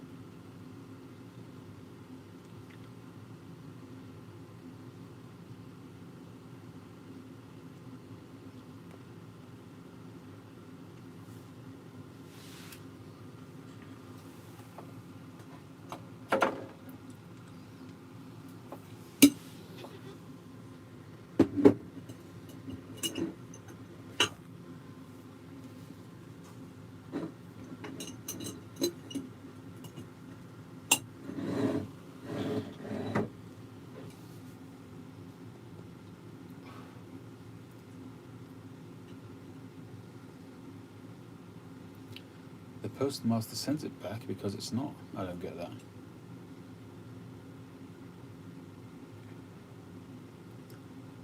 Right, I don't know. Sciatica is not better, unfortunately, Yakim. No. I'm sitting here with my leg propped up on something under my desk, but it's not helping that much. Thanks, David. I'm a big fan of yours too, Bubala. I'll say it again. If any of you guys are not subscribed to the Virtual Pipe Club, I strongly advise that you do. If you want to know stuff about pipe smoking, anything about pipe smoking, whether it's tobacco, whether it's pipes, whether it's blending, anything like that, you're going to be able to see a fantastic selection and range of pipe information on his channel.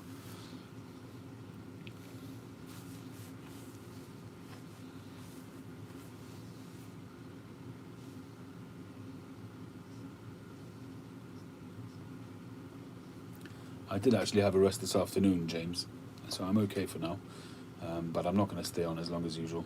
But to be honest, last night I slept downstairs on the couch because it was more comfortable than being in bed.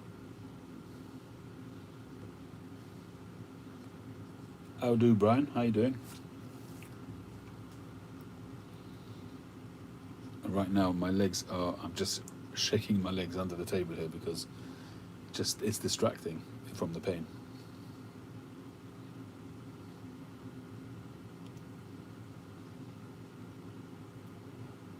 I guess you get to a certain age when these things start to happen, and and it's not something I'm used to, I have to be honest. I think the last time I had this kind of searing pain was toothache. That was a long time ago. Hey Daniel, how you doing? I am taking stuff for the pain, but it's just not enough. So I don't know what it would be like if I wasn't taking that, but not quite doing it. Talking to you guys, I guess, helps as well. I've got sciatica, Bono, which started a few days ago. Truth be told, it's been building up, and for a while I thought it was the results of COVID, because when I had COVID back in March, April, I had a lot of muscle ache from my waist down, and it's kind of been with me since then. And I thought that's what it was, but it's maybe it's kind of relaxed the muscles. I don't know, but it's definitely some kind of trapped nerve somewhere.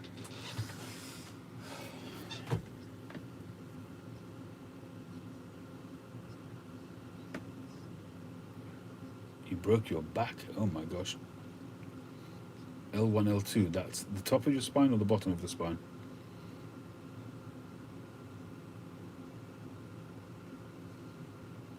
Thanks, Ken.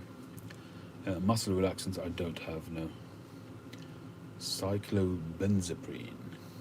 Well, all being well, I'll go to the doctor on Monday and we'll see how it goes. I think it is partly because of that, Daniel. It's the crouching to get into the car. It's the lower back, right? My wife had a microdiscectomy a few years back when my daughter, who's actually now married and having her second child soon, please God, when she was born, my wife, when she went into labour with her 20 odd years ago,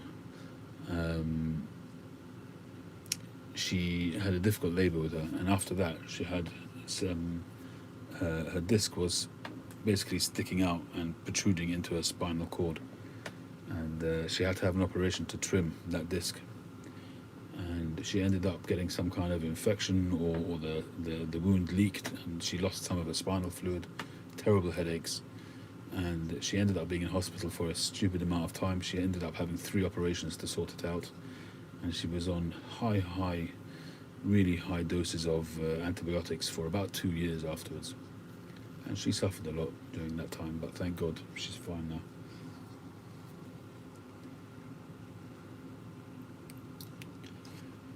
Diclofenac, I actually used it in the past to good effect, actually. I thought it was pretty good.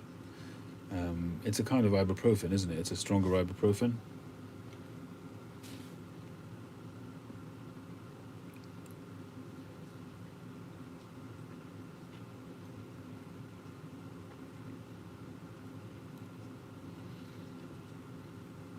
Maybe, Sandra, could be, but you know, I'm just going to go by the guidance of my doctor. I'm going to talk to my doctor, let him see me, and see what he says.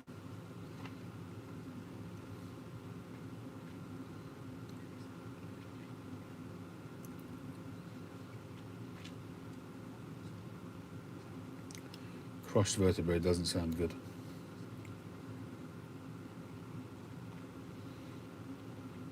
Thank you, Josh. A topical version, maybe I can try and get some cream or something.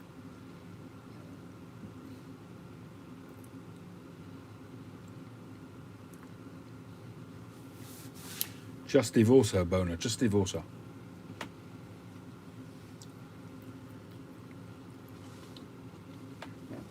Oh, you mean literal pain?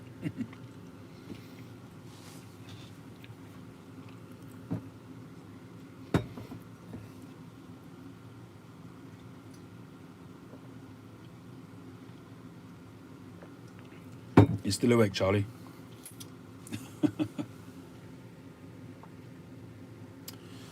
When will Briar Blues be carrying my pipes? I don't know, is the short answer.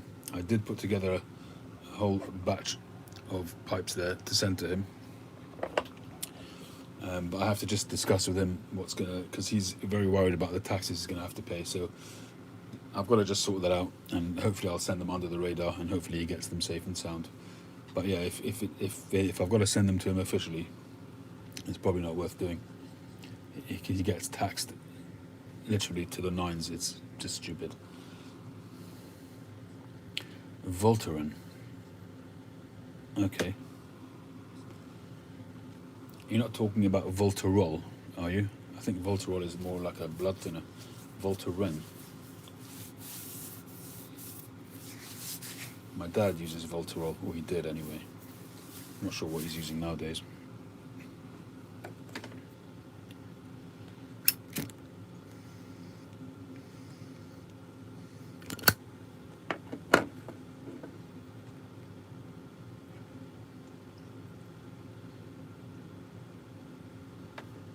Northwards, guys. Boswell, Northwards.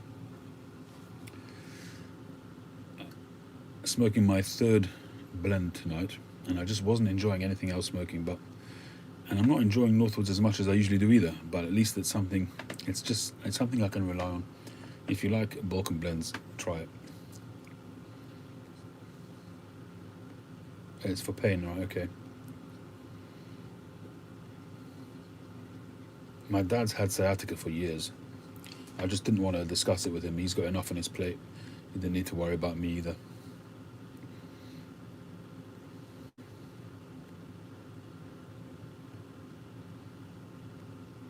I don't know, Daniel. I'll see how I feel tomorrow. I didn't feel up to making one today, so I was thinking of maybe trying to do one this evening, but I just too much pain. We'll see what tomorrow brings. I'm going to take some more pills soon and hopefully get some sleep.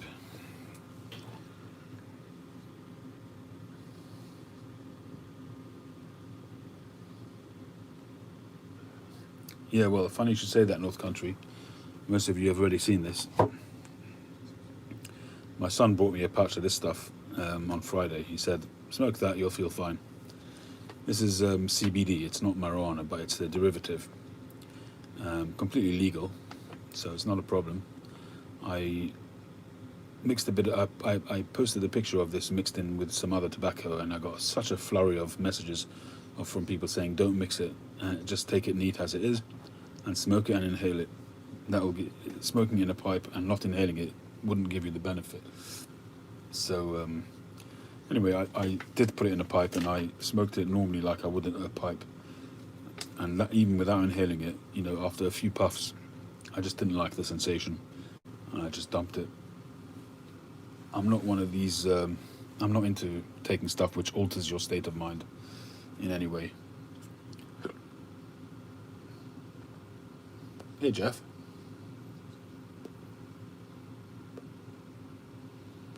Yeah, I've never ever in my life smoked anything other than regular tobacco, and but the pain that I was in, I just was ready to try pretty much anything.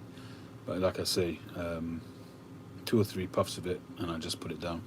I dumped it. I was offered, going back probably about 25 years ago, I was on a trading estate for a job that I was doing.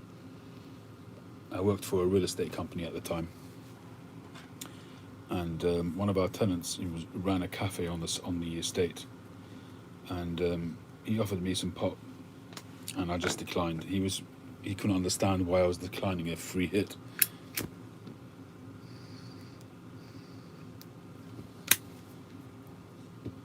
But it's just not for me.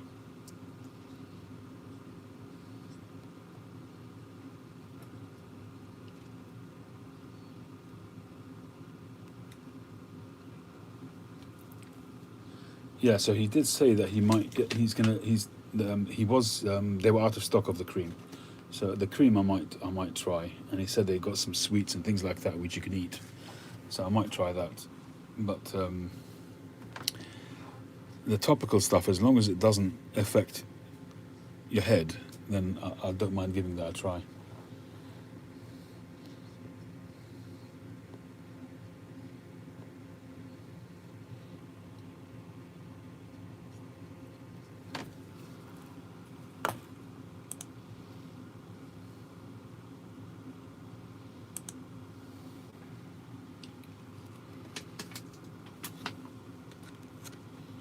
mean, it just looks like, it literally does look like weeds. It really does. I mean, it's the right name for it, weed.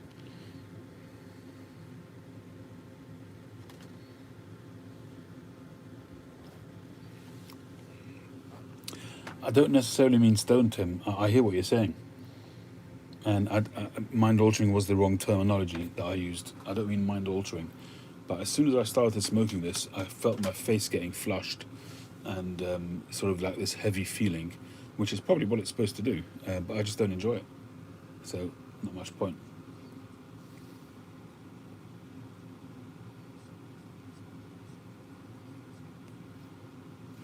All the best, Boca.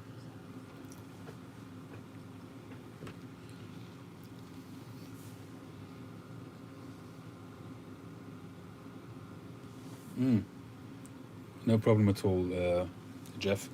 It's something which I've actually got in the back of my mind to do myself.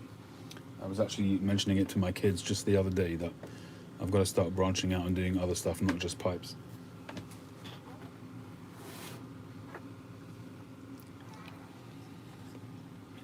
And that's the thing. I even bought a bunch of this stuff. I've got a whole bag of the shavings. And I bought the sort of the liquid plastic stuff that you pour in to fill the gaps. I've got it all. I've just not started trying to do it to turn the bowls. I need to get the blanks as well for the bowls. That is definitely going to be something for the future.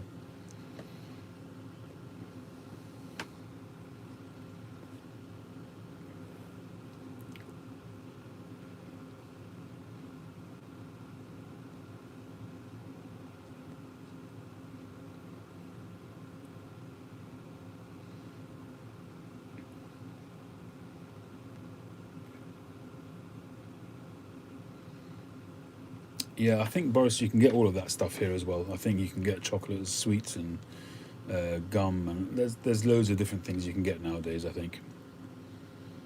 But the thing is with this pain is that it's not completely localized. 1 minute it's behind my knee, the next minute it's on my hip, the next minute it's down, in my calf muscle around there, and it moves around. It's along the whole nerve. So short of smearing my whole leg in this stuff.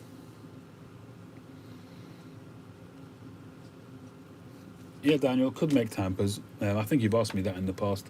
I just find tampers. I have made them in the past, and maybe I'll do that again. Unless you're going to really spend time and make them really attractive, there's not much point. People are not going to pay money for it, and I just rather put my time into something which will yield more benefit.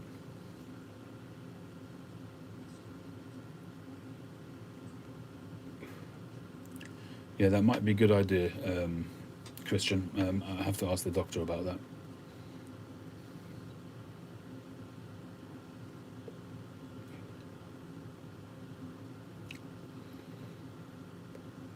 Voltarol, yeah, could be.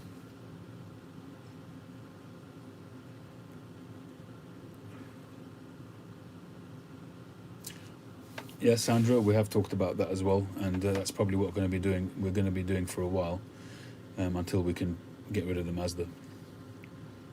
Because my wife needs the bigger car to do rota, getting the kids to and from school. But we've worked out that the timings should be about right, that we can both use the bigger car, and on the odd occasion that we both need the car at the same time, then she'll use the Mazda. Yeah, so my wife drives the van. I had a van. She's now driving my car, my van. Her van got written off. That's why we're in this situation at the moment. Yeah, Daniel, we were just saying that ashtrays are probably going to be the way to go. Pipe trays, cigar trays, ashtrays. Something like the one that I've just shown you.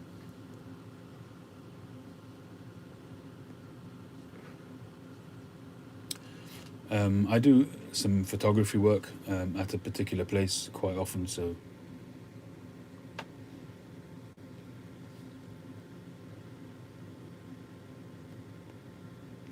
Myoflex, never heard of it.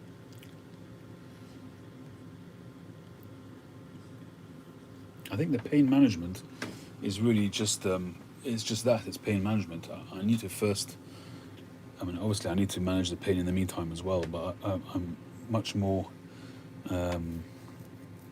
wanting to get to the crux of it, to solve the root of the problem, which is to free up that nerve, because it's only just happened, so I'm thinking it should be able to just be released as well. It should be easy enough, but I guess not that easy.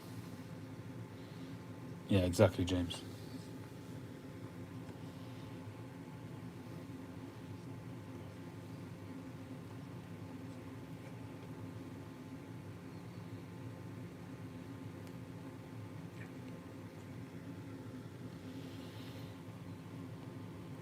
All right, well, we've hit 1 a.m. here, so I think I'm going to call it a day for now. I'm going to say thank you all. Thank you all for your kind wishes. Am I stopping when on the lathe? What does that mean? Oh, am I stooping? Well, that's an interesting thing. I've actually changed the heights to try and ease that. So hopefully that will ease that situation.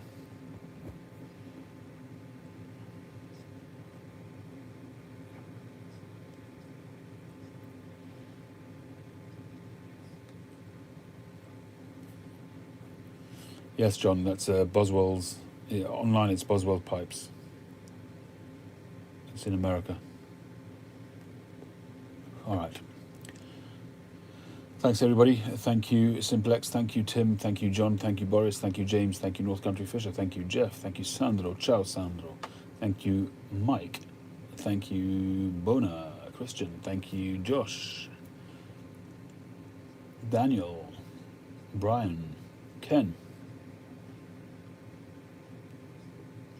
And everybody else. Thank you very much for joining me. I hope you will have a wonderful weekend. Enjoy your smokes, and I will catch you on the very next one.